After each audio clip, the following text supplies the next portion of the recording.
नमस्कार साथियों, आप सभी का इन टॉक में स्वागत है। मैं हूं शशिकांत कुमार। बिहार नगर निगम चुनाव पर एक बड़ा अपडेट हम आपको देने जा रहे हैं। 11 अप्रैल को सुप्रीम कोर्ट में सुनवाई है। आप इससे पहले देख चुके हैं कि सुप्रीम कोर्ट में सारा मामलों का निपटारा हो चुका था, लेकिन एक ऐसा मामला था जिसकी सुनवाई अब तक जिसका फाइनल निर्णय नहीं आ सका था, वो था डिप्टी मेयर पद पर। डिप्टी मेयर पद को जो रिजर्व किया गया वो सही है या नहीं, ये विवाद एक बड़ा विवाद बन गया। वो हम आपको थोड़ी देर में बताएंगे, लेकिन उससे पहले आपको बताते हैं हाई कोर्ट में क्यों सुनवाई नहीं हो रहा है। क्यों सुनील कुमार सुनवाई के नाम से ही भाग रहे हैं हाई कोर्ट में। हाई कोर्ट सुनवाई के लिए तैयार है, लेकिन सुनील कुमार की तरफ से लगातार देरी किया जा रहा है। आपको बताते चले कि सुनील कुमार पिटीशन दायर किए थे हाई कोर्ट में, जब सुप्रीम कोर्ट ने सारा निपटारा कर दिया और कह दिया कि फिर से आप जाके हाई कोर्ट में एक नया पिटीशन दायर कर लीजिए। उसके बाद सुनील कुमार ने पिटीशन तो दायर कर दिया था। सुनील कुमार अब हाई कोर्ट जब तारीख देने को तैयार है, सुनवाई की तारीख देने को तैयार है, लेकिन सुनील कुमार जो पिटीशन दायर किए थे वो भाग रहे हैं, हाई कोर्ट से भाग रहे हैं। क्या सुनील कुमार को ये एहसास हो चुका है कि उनका खेल खत्म हो चुका है? क्या हाई कोर्ट से ऐसा निर्णय आने वाला है जो सुनील कुमार को नुकसान हो सकता है? सुनील कुमार का सारा गेम प्लान बर्बाद हो जाएगा। क्यों आखिरकार सुनील कुमार हाई कोर्ट जब सुनवाई के लिए तैयार है तो सुनील कुमार भाग रहे हैं? सुनील कुमार के भागने के पीछे क्या कारण है? तो सबसे पहले आपको बताते हैं कि सुनील कुमार चाहते हैं कि किसी भी तरीके से देरी हो जाए इस कारण से कि थोड़े समय तक वो उन प्रत्याशियों को डरा सके। उनके खास कुछ सहयोगी मीडिया चैनल हैं जो यही काम में लगे रहते हैं, प्रत्याशियों को दिन रात डराते हैं कि चुनाव रद्द हो जाने वाला है। आखिर सुनील कुमार अगर केस जीतने वाले हैं तो फिर वो कोर्ट में सुनवाई से क्यों भाग रहे हैं? तो सुनील कुमार ने क्या बहाना बनाया? इसके पीछे बहाना है या सच है, ये मैं नहीं कहना चाहता हूँ। ये बहाना भी हो सकता है सच भी हो जाए। सुनील कुमार जो पिटीशन दायर किए हैं, हाई कोर्ट सुनवाई के लिए तैयार है, लेकिन सुनील कुमार कहते हैं कुछ वक्त दे दीजिए मिलॉर्ड, क्योंकि हमारा वो जो एडवोकेट है वो इस समय विदेश में है और विदेश में होने के कारण हम इस केस को नहीं लड़ सकते हैं। सुनील कुमार के सबसे भरोसेमंद वकील है, जो कि इस वक्त सुनील कुमार के सबसे भरोसेमंद वकील राहुल श्याम भंडारी इस वक्त विदेश में हैं। इस कारण से सुनील कुमार ने कुछ समय मांगा और इस सुनवाई की जो तारीख है, इसी कारण से हाई कोर्ट में देरी हो रहा है। जो लोग ये जानना चाहते हैं कि हाई कोर्ट में सुनवाई में देरी क्यों हो रहा है, कोई खबर हाई कोर्ट से क्यों सामने नहीं आ रहा है, इसके पीछे की रीजन यही है कि सुनील कुमार भाग रहे हैं अदालत से। सुनील कुमार हाई कोर्ट से भाग रहे हैं। क्या सुनील कुमार को एहसास हो चुका है कि वो ये केस हार जाएंगे? जो पिटीशन दायर किए सुनील कुमार, क्या उन्हें यह एहसास हो चुका है? अब तो ऐसा ही लग रहा है कि सुनील कुमार को यह एहसास हो चुका है कि वो ये केस हार जाएंगे और सुनील कुमार इसी कारण भाग रहे हैं, पटना हाई कोर्ट पहुंच नहीं रहे, बहाना बना रहे, या फिर सच में उनके जो एडवोकेट है वो विदेश में है, ये तो सुनील कुमार ही बताएंगे। तो सुनील कुमार पिछले कई महीनों से जो खेल खेल रहे थे कि उनके साथ आरक्षण सही तरीके से नहीं हुआ, आरक्षण नहीं दिया गया, उस खेल में अब सुनील कुमार को ये लगने लगा है कि हाई कोर्ट में सुनवाई शुरू होगा तो हाई कोर्ट 4 महीने के अंदर फैसला देगा, हाई कोर्ट जल्दी से जल्दी इस केस का निपटारा करेगा। तो सुनील कुमार को यह भय लगने लगा कि यहाँ पर हाई कोर्ट में वो केस हार जाते हैं तो फिर वो सुप्रीम कोर्ट जाएंगे, तो वो सुप्रीम कोर्ट में किस मुंह से जाएंगे? क्योंकि सुनील कुमार को एहसास हो चुका है कि अब चुनाव रद्द नहीं होने वाला है। अब ऐसी कोई परिस्थिति बनने भी वाला नहीं है कि चुनाव रद्द हो जाए, जो सुनील कुमार सोच रहे हैं या उनके समर्थक लोग समझ रहे हैं, वैसी परिस्थिति अब नहीं बनने वाला है। सुनील कुमार को ये पता है। सुनील कुमार कुछ वक्त ले रहे हैं, शायद कुछ कमियां बिहार सरकार के खोज रहे होंगे, इसलिए सुनील कुमार पटना हाई कोर्ट नहीं पहुंच रहे।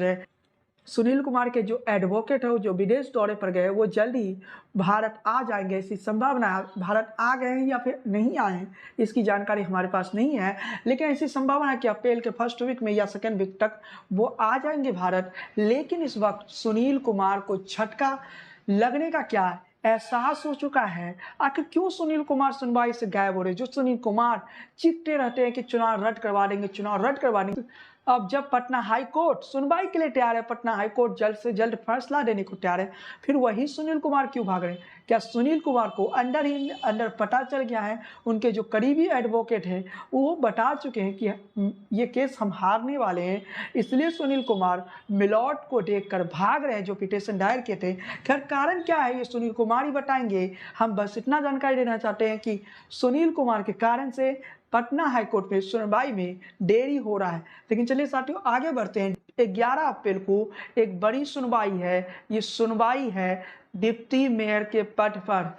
डिप्टी मेयर का जो पद है जिसे आरक्षण दिया गया, डिप्टी मेयर के पद को क्या मामला है वो बताएंगे। अब सबसे पहले आपको मामला बता देते हैं। क्या नगर निगम में डिप्टी मेयर पद को आरक्षित किया जा सकता है? इसी मामला को लेकर जो पिटीशन दायर किए ओम प्रकाश, जो कि पिटीशन दायर किए हैं कि डिप्टी मेयर के पद को आरक्षित नहीं किया जा सकता है। इससे पहले यह मामला पटना हाई कोर्ट से खारिज हो चुका है, जिसके बाद ये मामला सुप्रीम कोर्ट में पहुंचा है। पटना हाई कोर्ट ने इस केस को खारिज कर दिया। आपको ये बताते चले कि सुप्रीम कोर्ट में किस दिन ये केस पहुंचा, तो आपको डिटेल में हम बता देते हैं कि बाकी चैनलों पर आपको जानकारी नहीं मिलती होगी, लेकिन यहाँ पर आपको पूरा सटीक जानकारी मिलेगा। तो सबसे पहले आपको देख लीजिए screenshot. Diary number 32904/2022 Om Prakash versus the state of Bihar. इसके आगे आपको बता देना चाहता हूं कि केस नंबर 018237/2022 जो कि 14/10/2022 को केस दर्ज किया गया, जिसको वेरीफाई 15/10/2022 को किया गया।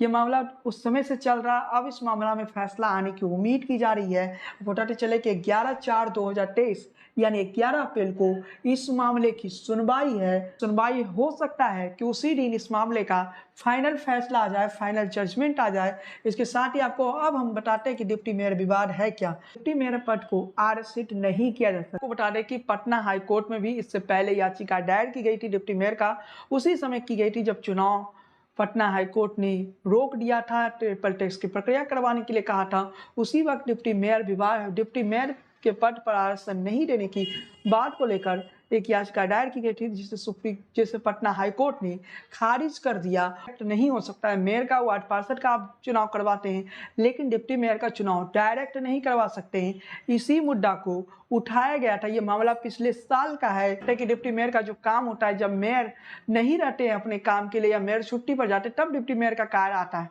यानी डिप्टी मेयर का पद एक नामात का पद कह सकते हैं। इस पद का कोई इंपॉर्टेंस नहीं है।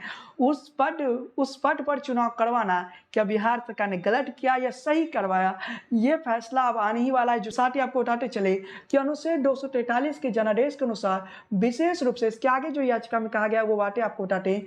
अनुच्छेद 243 के जनादेश के अनुसार विशेष रूप से अनुच्छेद टी स्पष्ट कहता है कि नगर पालिकाओं में केवल चेयरमैन का कार्यालय, जो नगर निगम का जो कार्यालय है वो केवल चेयरमैन यानी मेयर पद पे जो चुनाव लड़ते हैं उनका ही कार्यालय है। इसमें यह भी कहा गया कि ST/ST या SC का SC का जो आरक्षण है वो केवल मेयर पद पर रहना चाहिए, पार्षद के पद पर रहना चाहिए, डिप्टी मेयर के पद पर नहीं रहना चाहिए। महिलाओं का भी जो आरक्षण है वो भी केवल मेयर और पार्षद के पद तक ही सीमित रहना चाहिए। इसके आगे जो बातें कही गई वो भी आपको बता देते हैं। याचिका में कहा गया कि अनुच्छेद 243 डिप्टी चीफ काउंसिल के कार्यालय के आरक्षण के बारे में नहीं बताता है। इसके अलावा याचिका में यह भी कहा गया कि बिहार नगर निगम के अधिनियम 2007 की धारा 26 के अनुसार एक मुख्य पार्षद का कोई स्वतंत्र कार्य नहीं होता। वो केवल अपने कर्तव्यों के आधार में एक मुख्य पार्षद की शक्तियों का कार्यों का प्रयोग कर सकता है। तो डिप्टी मेयर का जो काम होता है जब मेयर छुट्टी पर जाता है उस वक्त आता है। इसके अलावा डिप्टी मेयर का काम तब भी आता है जब मेयर किसी कारण बस नहीं, मेयर अपने पद से इस्तीफा दे देते या किसी कारण बस वो उस पद पर नहीं रहते, उस वक्त डिप्टी मेयर का पद जो है वो 6 महीने तक पूरे साल के लिए उन्हें मौका नहीं मिलेगा। 6 महीने तक जब तक नई चुनाव नहीं हो जाती है तब तक उस पद का दायित्व का निवारण करेंगे। मतलब याचिका में यह कहा गया कि डिप्टी मेयर पद कोई ऐसा पद नहीं है जिसे आप कह सकते हैं कि कोई महत्वपूर्ण पद हो। डिप्टी मेयर के पास अपना कोई काम नहीं होता है। ये भी आपको बता देते हैं कि डिप्टी मेयर अगर आप बन जाते, कई लोग नहीं डिप्टी मेयर चुने गए होंगे, उन्हें ये बातें पता होगा कि डिप्टी मेयर का कोई अपना काम नहीं होता है। लेकिन इससे पहले जब हम फैसला को देखते हैं तो पटना हाईकोर्ट ने इस मामले को खारिज कर दिया। पटना हाईकोर्ट ने कह दिया कि बिहार सरकार ने डिप्टी मेयर पद पर आरक्षण दिया, वो बिल्कुल सही फैसला है। जब पटना हाईकोर्ट ने इससे पहले खारिज कर दिया, क्या सुप्रीम कोर्ट भी वही कहने जा रहा है? इसके अलावा आपको बताते कि चले कि 1 या 2 दिन पहले ही सुप्रीम कोर्ट ने बंगाल के लोकल बॉडी इलेक्शन में शुभेंदु अधिकारी ने जब चुनाव रोकने की मांग किया कि इस वक्त SC ST को सही तरीके से आरक्षण नहीं दिया गया, उसे अस्वीकार कर दिया गया। क्या साफ तौर पर कह दिया चुनाव आयोग के कार्यों में सुप्रीम कोर्ट दखल अंदाजी नहीं करेगा। यहाँ पे चुनाव हो चुका है, मतलब आप समझ सकते हैं कि सुप्रीम कोर्ट से जो फैसला आएगा वो बिहार सरकार के पक्ष में ही आएगा, अगेंस्ट में नहीं। फाइनल निर्णय सुप्रीम कोर्ट को लेना है। देखते हैं सुप्रीम कोर्ट से क्या फैसला आता है। याचिका में आगे कहा गया है, स्पष्ट है कि उप मुख्य पार्षद बिहार नगर निगम के अधिनियम की धारा 26 के अनुसार केवल एक प्रत्यायोजित पद है और इसका कोई संवैधानिक समर्थन नहीं। हाईकोर्ट के फैसले पर आते हुए याचिका ने दावा किया कि याचिकाकर्ता के तर्क को खारिज करने से पहले न्यायालय द्वारा कोई विशेष कारण नहीं बताया गया। यानी हाईकोर्ट ने कोई विशेष कारण नहीं बताया कि आखिर क्यों इस मामले को पटना हाईकोर्ट खारिज कर रही है।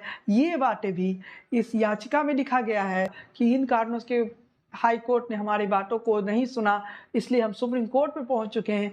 अब ये लगने लगा, ये इस खेल में अब हम यही बताना चाहते हैं कि आगे की जो परिस्थिति लग रहा है वो परिस्थिति ऐसी है कि यहाँ पर जो डिप्टी मेयर का जो विवाद है वो मामला का निपटारा सुप्रीम कोर्ट को हो जाएगा। इसका प्रभाव मौजूदा डिप्टी मेयर पर नहीं पड़ेगा, मतलब डिप्टी मेयर के चुनाव को सुप्रीम कोर्ट रोक नहीं लगाएगा। तो डिप्टी मेयर का जो पद है सुप्रीम कोर्ट भी वही फैसला लेगा जो इससे पहले हाई कोर्ट ने लिया। जिस तरह से हाई कोर्ट ने याचिका को खारिज कर दिया, क्या उसी तरह से सुप्रीम कोर्ट भी इस याचिका को खारिज कर देगा। देखते हैं सुप्रीम कोर्ट ने फाइनल फैसला क्या लेता है। इसके आगे याचिका में क्या कहा गया वो भी मैं आपको बताता हूँ। आगे ये भी कहा गया कि पटना हाईकोर्ट ने इस बात पर विचार न करने की पूरी तरह से गलती की। तो ये भी मामला उठाया कि मेयर का जो काम है वो तो दिया गया, डिप्टी मेयर का कोई काम नहीं बताया गया है, ये बातें कही गई। इसके आगे आपको बता दें कि इन आधारों पर याचिका में पटना हाईकोर्ट के फैसलों को रद्द करने की मांग की गई है। जो पिटीशन दायर किए उन्होंने ये सारे आधारों पर यह कहा है कि इस मामले में पटना हाईकोर्ट का उस फैसला को रद्द किया जाए जो फैसला पटना हाईकोर्ट ने लिया था। पटना हाईकोर्ट ने इस याचिका को खारिज कर दिया, पहले से खारिज कर दिया गया। अब ये मामला सुप्रीम कोर्ट में है। बता रहे कि 11 अप्रैल को इसकी सुनवाई होने जा रहा है। 11 अप्रैल को इस मामले की सुनवाई होने जा रहा है। आपको बता देना चाहते हैं जो फाइनल फैसला आएगा वो बिहार सरकार के पक्ष में आएगा।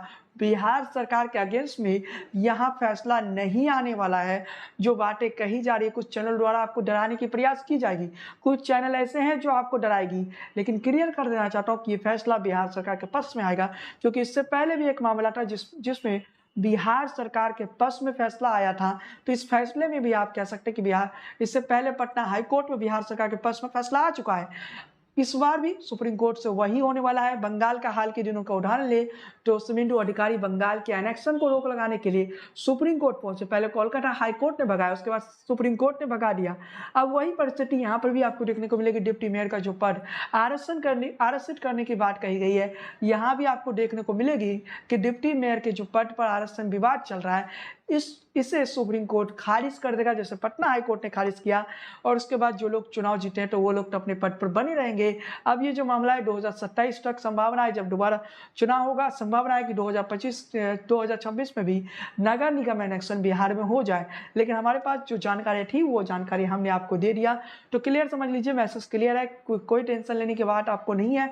ये मामला पूरी तरह से थम जाएगा। इस मामले में आगे कुछ नहीं होने वाला है। तो फिर से आपको जानकारी देना चाहते हैं कि ये जो मामला की सुनवाई है 11 अप्रैल को है। 11 अप्रैल को आप इन टॉक के साथ बने रहिए। जो भी फैसला हो गया, अगर उस दिन फैसला आता है तो आपको सबसे पहले इन टॉक पर ही 11 अप्रैल को बताएंगे। इन टॉक ने हमेशा आपको नगर निगम चुनाव से जुड़ी अपडेट सबसे पहले दिया है। तो 11 अप्रैल को हमारे साथ बनी रहिए। 11 अप्रैल को सुप्रीम कोर्ट क्या फैसला लेता है उस फैसले को हम आपको इन टॉक के जरिए बताएंगे, लाइव भी आके बता देंगे। इसका अगर फैसला नहीं आता तो सुनवाई में क्या बातें हुई वो बातें आपको आपको 11 अप्रैल को इन टॉप पर पता चल जाएगा।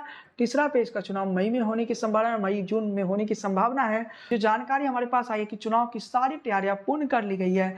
जैसे ही चुनाव आयोग फाइनल वोटर लिस्ट के आंकड़ों को जारी करती है, उसके बाद चुनाव की प्रक्रिया, तीसरे पेज की नगर निगम चुनाव की प्रक्रिया शुरू हो जाएगी। जो लोग तीसरे पेज के चुनाव की इंतजार कर रहे हैं, उन सभी लोगों के लिए कहना चाहते हैं अब वक्त नहीं बचा है। जैसे ही वोटर लिस्ट का फाइनल आंकड़ा आ जाता है, उसके बाद जो है चुनाव की प्रक्रिया नगर निगम में शुरू हो जाएगी। सारी जगह नगर निगम की चुनाव की प्रक्रिया, नगर निगम चुनाव की जो तैयारियां पहले करनी, चुनाव से पहले की तैयारी करनी थी, वो पूर्ण हो चुकी है। अब तीसरे पेज की नगर निगम इलेक्शन होने में ज़्यादा वक्त नहीं लगेगा, तो इंतजार करिए। तो आपको साफ तौर पर कहना चाहते हैं कि तीसरा पेज का चुनाव बहुत जल्द हो सकता है, इसलिए अपनी तैयारी को मजबूत करिए। इससे पहले हमने पहले और दूसरे पेज पर भी बताया था, वो सही हुआ था। आगे भी आपको हम सही जानकारी देते रहेंगे। तो पहले आपको कहना चाहता हूँ, वीडियो को लाइक कीजिए, शेयर कीजिए, कमेंट बॉक्स में अपनी टिप्पणी लिखिए। अगर आपके मन में कोई सवाल है तो वो सवाल भी कमेंट बॉक्स में लिख दीजिए, उसी आधार पर हम नया वीडियो तैयार करेंगे। इसके साथ ही चैनल पर पहली बार आए हैं तो सब्सक्राइब कीजिए, बेल आइकन को क्लिक करना बिल्कुल ना भूलिए। फेसबुक पेज पर पहली बार वीडियो देख रहे हैं तो पेज को फॉलो कीजिए, लाइक कीजिए। बड़े रहिए टॉक के साथ, राजनीति की सबसे विश्वसनीय चैनल। जय हिंद, वंदे मातरम।